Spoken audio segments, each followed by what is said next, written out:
आज के लेक्चर में हम आप लोगों को पृथ्वी की उत्पत्ति के बारे में बताने जा रहे हैं। पहले हम आपको बताएंगे कि ग्रह कितने होते हैं। ग्रह कुल पहले 9 थे, लेकिन सन 2004 के अनुसार जो है यम को ग्रह की श्रेणी से निकाल दिया गया है, तो कुल ग्रहों की संख्या 8 है। तो सूर्य जो है सौरमंडल का जनक कहा जाता है। तो सूर्य से क्रमशः दूरी के अनुसार ग्रहों के नाम जो हैं बुध है, शुक्र है, पृथ्वी है, मंगल है, बृहस्पति है, शनि है, अरुण है, वरुण है। ये 8 ग्रह हैं। वर्तमान में ग्रहों की कुल संख्या 8 है। सूर्य से क्रमशः दूरी के अनुसार जैसे बुध, शुक्र, पृथ्वी, मंगल, बृहस्पति, शनि, अरुण, वरुण और वरुण हो गए। इसी तरह से आप देखेंगे ग्रह में 4 आंतरिक ग्रह हैं। आंतरिक ग्रह कौन कौन से हैं? बुध, शुक्र, पृथ्वी और मंगल हैं।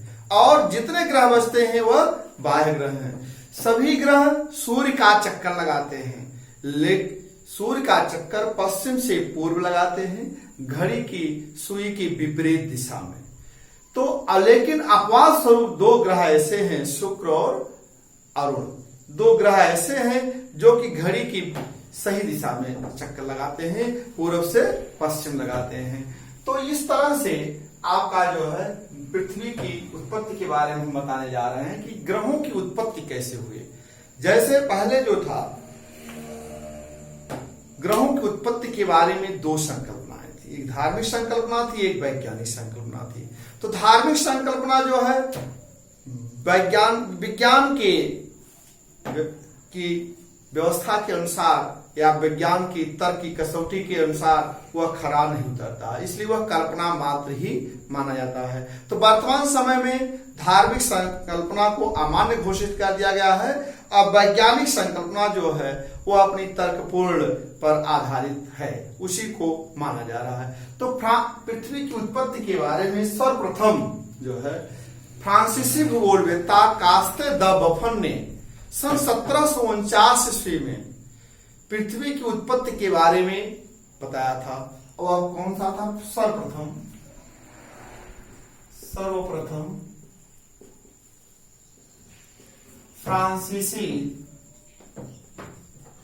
फ्रांसीसी वैज्ञानिक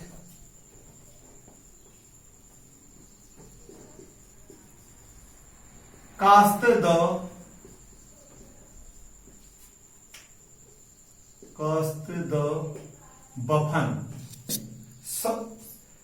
बफन में सन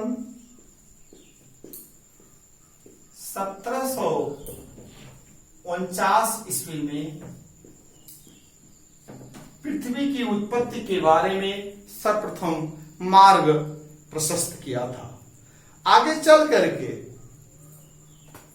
फ्रांसीसी वैज्ञानिक जो थे, इन्होंने बताया कि कास्ते द बफन ने बताया कि पृथ्वी की उत्पत्ति जो के बारे में मार्ग प्रशस्त कर दिया। तो आगे चल करके इसकी 2 भाग डिवाइड हो गए। एक हो गया आपका द्वैतवादी संकल्पना और द्वैतवादी संकल्पना, जिसे हम मोनोस्टिक कॉन्सेप्ट कहते हैं और डोलोस्टिक कॉन्सेप्ट कहते हैं। इसके 2 भाग हो गए। पहले क्या हो गया? मोनोस्टिक कॉन्सेप्ट, अद्वैतवादी संकल्पना। अद्वैतवादी संकल्पना जिसे मोनोस्टिक कॉन्सेप्ट के नाम से जाना जाता है। मोनोस्टिक कॉन्सेप्ट। दूसरा है आपका द्वैतवादी संकल्पना, डोलोस्टिक कॉन्सेप्ट।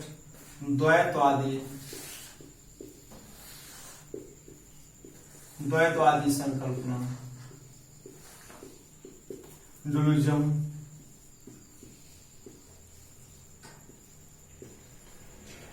कॉन्सेप्ट, द्वैतवादी संकल्पना। तो फ्रांसीसी वैज्ञानिक कास्ते द बफन ने सर्वप्रथम सन 1749 ईस्वी में पृथ्वी की उत्पत्ति का मार्ग प्रशस्त किया और इसको 2 भागों में डिवाइड किया गया, अद्वैतवादी संकल्पना और द्वैतवादी संकल्पना। तो अद्वैतवादी संकल्पना का आशय आप सपोज कर लीजिए। आज हम चर्चा जो करेंगे अद्वैतवादी संकल्पना पर ही चर्चा करेंगे। अद्वैतवादी संकल्पना और द्वैतवादी संकल्पना। अद्वैतवादी संकल्पना के विद्वान समर्थक कुछ निकले और कुछ द्वैतवादी संकल्पना के समर्थक विद्वान निकले। उसमें अद्वैतवादी संकल्पना का शाब्दिक अर्थ यह है कि ग्रहों की उत्पत्ति या उत्पत्ति जो हुई है एक वस्तु मतलब एक तारे के संयोग से हुआ है। अद्वैतवादी कॉन्सेप्ट का शाब्दिक अर्थ यह है कि एक ही वस्तु के सहयोग से, एक वस्तु मतलब अर्थात एक तारे के सहयोग से ही या संयोग से ही जो है ग्रहों की उत्पत्ति हुई है। इसके समर्थक जो है आपका पहला है कास्ट द बफन है, इमैनुअल कांट है, लाप्लास है, लाकियर है और रास हैं। इतने विद्वान जो हैं ये अद्वैतवादी संकल्पना के समर्थक हैं। अब आपका दूसरा है डुअलिज्म कॉन्सेप्ट। द्वैतवादी संकल्पना का शाब्दिक अर्थ यह है कि ग्रहों की उत्पत्ति जो है दो वस्तुओं के संयोग से अर्थात दो तारों के संयोग से या दो तारों के सहयोग से द्वैत ग्रहों की उत्पत्ति हुई है। इस तरह से जो है अद्वैतवादी संकल्पना के समर्थक अलग हैं और द्वैतवादी संकल्पना के समर्थक अलग हैं। तो अद्वैतवादी संकल्पना का शाब्दिक अर्थ है कि ग्रहों की उत्पत्ति एक तारों के संयोग से हुआ है और द्वैतवादी संकल्पना का शाब्दिक अर्थ है कि ग्रहों की उत्पत्ति जो है दो तारों के संयोग से या दो तारों के सहयोग से हुआ है। तो आज हम चर्चा करने जा रहे हैं आपको अद्वैतवादी संकल्पना के बारे में। अब अद्वैतवादी संकल्पना के समर्थक जो हैं आपको हम भी बताए हैं फ्रांसीसी भूगोलवेत्ता या फ्रांसीसी वैज्ञानिक कास्ते द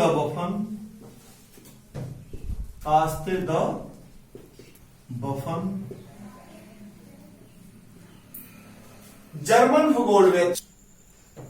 जर्मन वैज्ञानिक इमैनुअल कांट,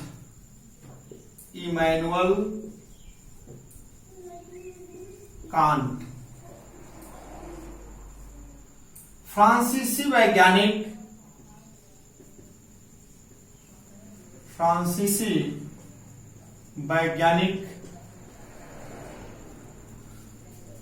लाप्लास,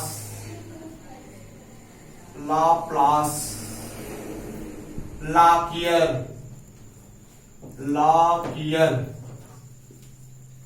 रास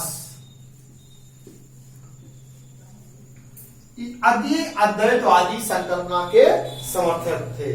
तो अद्वैतवादी संकल्पना परीक्षाओं में पूछा जाता है कि अद्वैतवादी संकल्पना के समर्थक हैं तो कौन कौन है? कास्ते द बफन है, इमैनुअल कांट है, लाप्लास है, लाकियर है और रास है।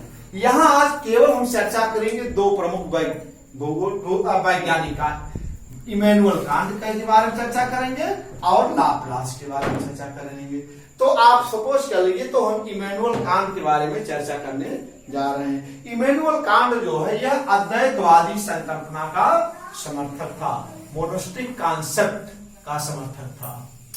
इन्होंने सन 1755 ईस्वी में पृथ्वी की उत्पत्ति के बारे में अध्ययन किया था। इमैनुअल कांट ने ब्रह्मांड में मान लिया कि अतीत काल में या प्राचीन काल में अतीत काल में ब्रह्मांड में दैव निर्मित प्रीमार्डियल मैटर आद्य पदार्थ, प्रीमार्डियल मैटर जिसे हम आद्य पदार्थ के नाम से जानते हैं। आद्य पदार्थ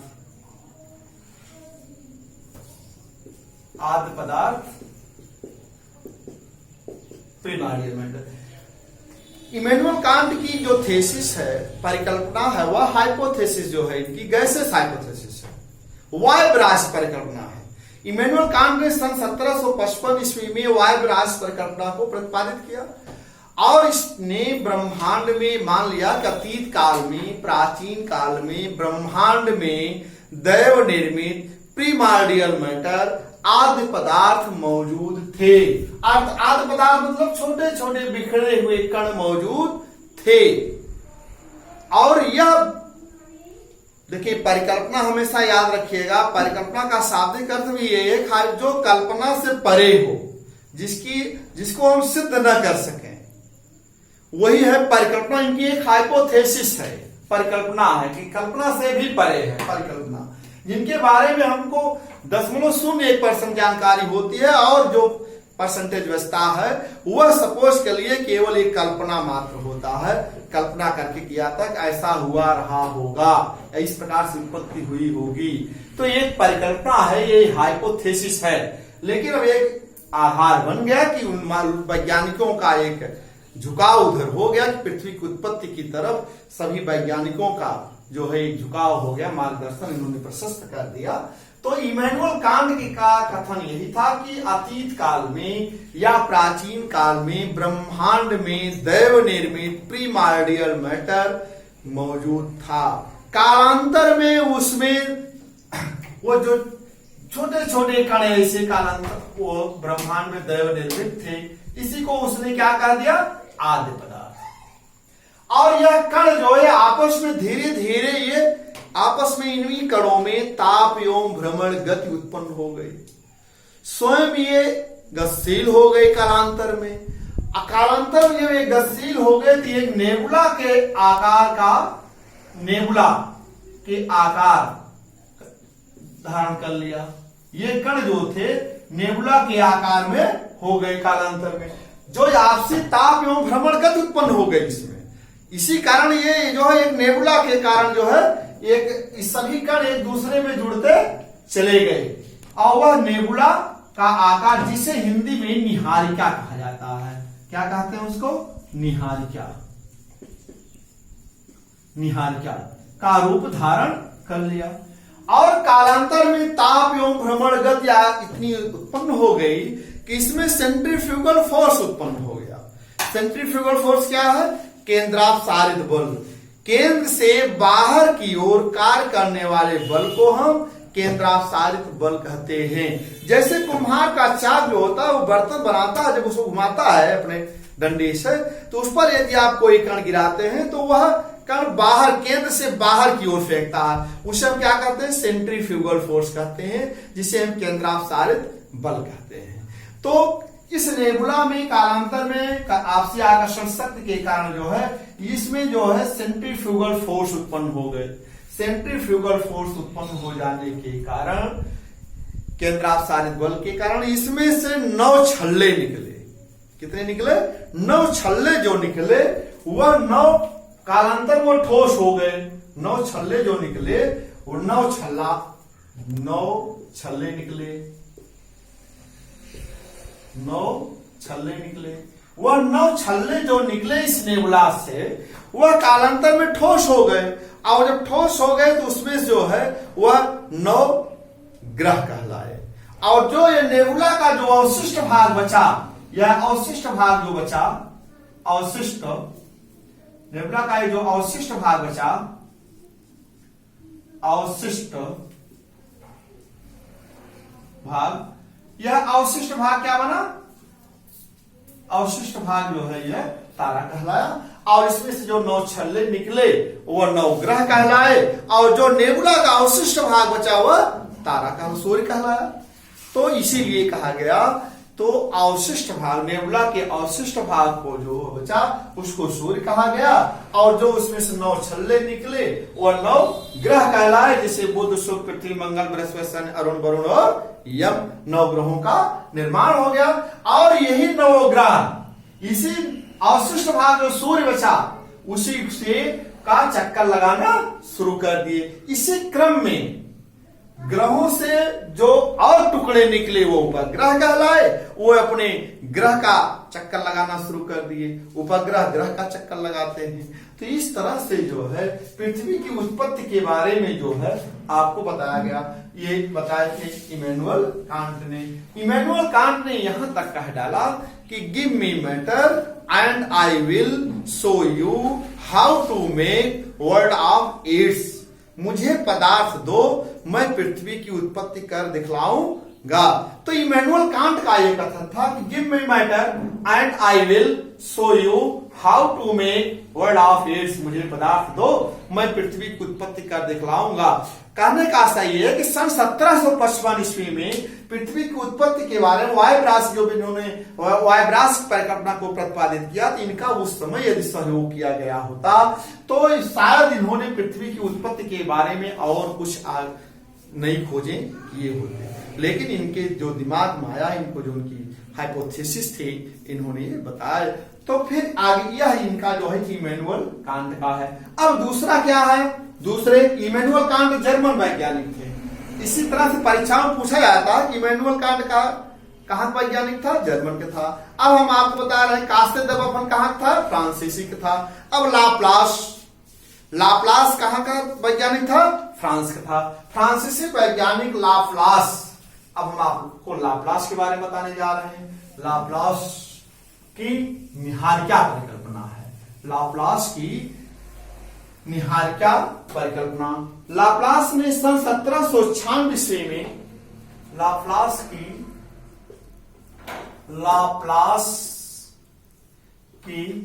निहारिका परिकल्पना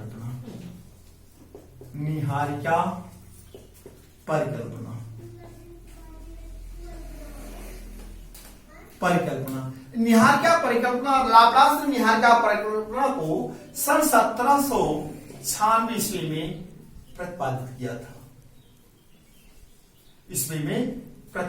था। इनकी एक महत्वपूर्ण पुस्तक है exposition of the world system. इनकी एक पुस्तक है एक्सपोजिशन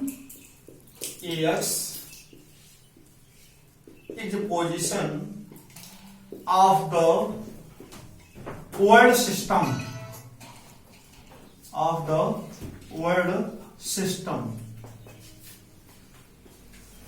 इनकी एक प्रमुख पुस्तक है। लाप्लास ने जो निहारिका की परिकल्पना को सन 1796 ईस्वी में प्रतिपादित किया था, इनकी एक प्रमुख पुस्तक थी exposition of the world system. इस पुस्तक में उन्होंने लाप्लास ने निहारिका परिकल्पना को प्रतिपादित किया था। अब आप सपोज कर लीजिए लाप्लास ने इमैनुअल कांट की परिकल्पना को कुछ संशोधित करके इन्होंने निहारिका को इन्होंने पहले ही मान लिया। लाप्लास का जैसे इमैनुअल कांट ने मान लिया कि ब्रह्मांड में पहले छोटे छोटे कण बिखरे हुए थे, बाद में वह इकट्ठा होकर के नेबुला का आकार धारण कर लिए, उसमें से 9 छल्ले निकले, 9 ग्रह कहलाए। अब आप सपोज कर लीजिए लाप्लास ने इमैनुअल कांट की परिकल्पना को संशोधित करके एक निहारिका परिकल्पना को प्रतिपादित किया। वह अपनी पुस्तक exposition of the world system में व्यक्त किया है। लाप्लास ने यह मान लिया कि अतीत काल में ब्रह्मांड में दैव निर्मित एक महापिंड नेबुला था। महापिंड नेबुला का नामकरण रखने का श्रेय जो है यह लाप्लास को ही मिलता है। लाप्लास ने पहले ही मान लिया कि ब्रह्मांड में अतीत काल में दैव निर्मित जो महापिंड नेबुला था, इसमें जो है ताप एवं भ्रमण गति के कारण या सेंट्रीफ्यूगल फोर्स के कारण इसमें से एक छल्ला, ये नेबुला इन्होंने मान लिया पहले से। ऐसे क्या था? नेबुला। ये आपका हो गया। देखिए नेबुला इस तरह से, ये नेबुला महापिंड, इसे महापिंड, जिसे नेबुला नाम रखा है इन्होंने। क्या रखा था? नेबुला।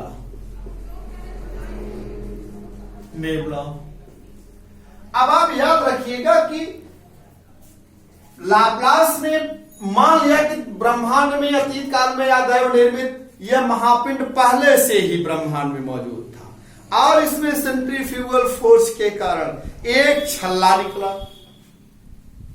अब एक छल्ले से ही 9 ग्रह बन गए। कांट ने नेबुला से 9 छल्ले निकलने के लिए अलग अलग छल्ला 9 निकला और लाप्लास ने क्या कहा कि इस महापिंड से एक ही छल्ला निकला। ऐसे एक छल्ला निकला। एक छल्ला निकला। एक ही छल्ले से 9 ग्रहों का निर्माण हुआ। एक ही छल्ले से 9 ग्रहों का निर्माण हुआ। इमैनुअल कांट ने क्या बताया था, इस नेबुला से 9 छल्ले अलग अलग निकले थे और वह 9 ठोस हो गए, 9 ग्रह कहलाए। और लाप्लास ने बताया महापिंड से एक छल्ला निकला और एक ही छल्ले के 9 टुकड़े हो गए और 9 ग्रह कहलाए। यही लाप्लास की हाइपोथेसिस है, ग्रहों की उत्पत्ति है, महापिंड है, जिसे महानेबुला नाम इन्होंने रखा था कि ब्रह्मांड में पहले से ही एक महापिंड मौजूद था और उसमें सेंट्रीफ्यूगल फोर्स के कारण एक छल्ला निकला, एक ही छल्ले से 9 टुकड़े निकल गए और वह 9 ग्रह कहलाए। और जो अवशिष्ट भाग बचा महापिंड का वह सूर्य कहला, जिसे हम तारा कहते हैं। सूर्य एक तारा है और यह 9 ग्रह सूर्य का ही चक्कर लगाते रहे और ग्रह से भी जो टुकड़े निकले उस ग्रह का चक्कर लगाए रहते रहे। जब ग्रह से जो टुकड़े निकलते हैं उसे उपग्रह कहा जाता है और सूर्य से जो टुकड़े निकलते हैं उसको ग्रह कहा गया।